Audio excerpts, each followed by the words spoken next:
Bismillah. Alhamdulillahi Rabbil Alamin. Wahdahu wassalatu wassalamu ala asrafil anbiya'i wal mursalin wa ala alihi wa sahbihi ajma'in. Amma ba'd. Ucapan yang pertama kalinya setinggi puji sedalam syukur atas kehadirat Allah Subhanahu wa Ta'ala yang telah menciptakan 7 lapis langit tanpa tiang dan 7 lapis bumi tanpa gantungan. Wa ma bainahuma, di sanalah kita semua bernaung. Ucapan yang kedua kalinya, solawat berangkaikan salam kepada arwah baginda Nabi kita, Nabi Muhammad sallallahu alaihi wasallam, yang berlapaskan Allahumma salli ala Sayyidina Muhammad wa ala ali Sayyidina Muhammad, yang manalah syafaatnya yang kita harapkan di yaumil akhir nanti. Al-Mukarram, Ibu Kepala Sekolah SMP Negeri 2 Angkola Timur. Al-Mukarram, Bapak Ibu Guru yang mengajar di SMP 2 Negeri 2 Angkola Timur. Al-Mukarram, teman-temanku sebangsa dan seakidah. Terlebih-lebih Tuan Guru yang sengaja kami undang di acara hari ini.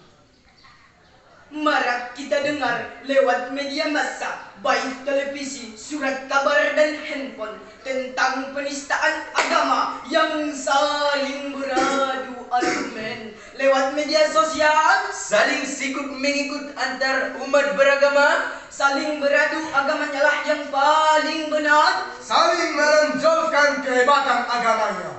Baik berita yang merisaukan umat beragama. Untuk itu, saudara-saudara, para pendengar yang dimuliakan Allah, marilah kita rawat kerukunan antar umat beragama supaya jangan terjadi saling tuding dan saling mencaci antar sesama umat beragama. Janganlah sebarkan berita hoax yang membuat umat merasa agamanya lah yang paling benar. Kiai Haji Abdurrahman Wahid yang akrab dipanggil Gus Dur mengatakan, semakin tinggi ilmu seseorang maka akan semakin besar rasa toleransinya. Untuk itu, ini semakin jelas bagi kita bahwa menerima perbedaan dan asal muasal bukanlah tanda-tanda kelemahan, melainkan menunjukkan kekuatan. Seperti yang kita ketahui hadirin, Indonesia memiliki latar belakang etnis dan budaya yang berbeda-beda, memiliki suku bangsa yang banyak ragamnya, memiliki agama dan kepercayaan yang berbeda-beda, memiliki bahasa daerah yang sangat beragam. Hadirin yang dimuliakan Allah, dari kenyataan ini ditunjukkan bahwa Indonesia memiliki lebih kurang 13.000 pulau yang terbentang dari Sabang sampai Merauke dan dari Pulau Nias sampai Pulau Rote. Keragaman ini haruslah dirawat oleh siapapun yang mengaku dirinya warga negara Indonesia.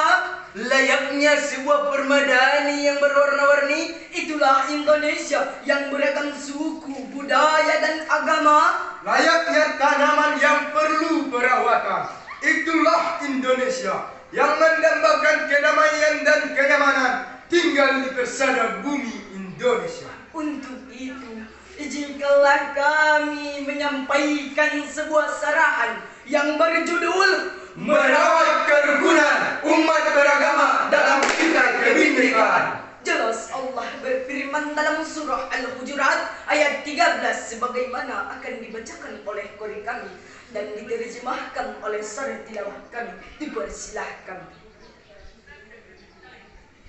A'udzubillahi minasyaitonir rajim.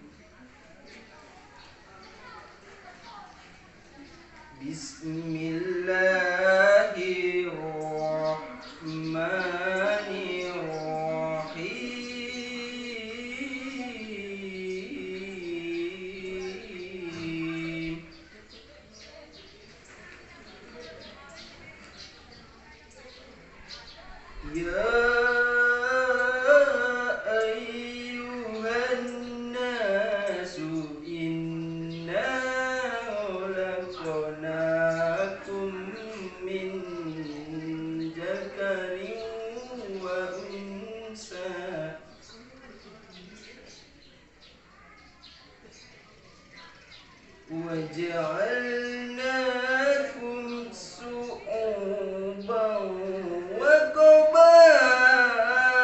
وقبائل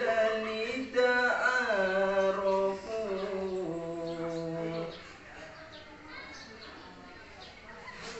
إن أكرمكم عند الله أتقاكم إن الله عليم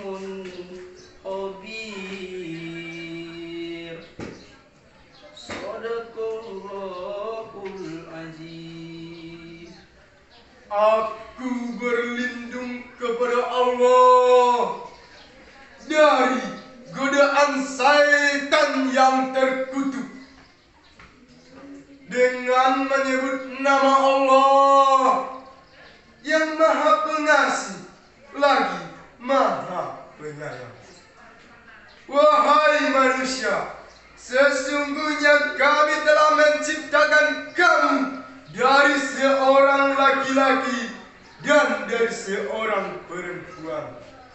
Kemudian kami menjadikan kamu berbangsa-bangsa dan bersuku-suku agar kamu dapat saling mengenal.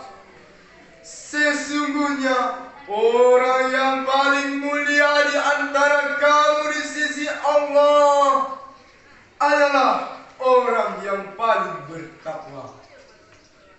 Sesungguhnya Allah Maha Mengetahui lagi Maha Teliti. Maha benar Allah atas segala firman-firman-Nya. Hadirin calon penghuni surga yang dimuliakan Allah.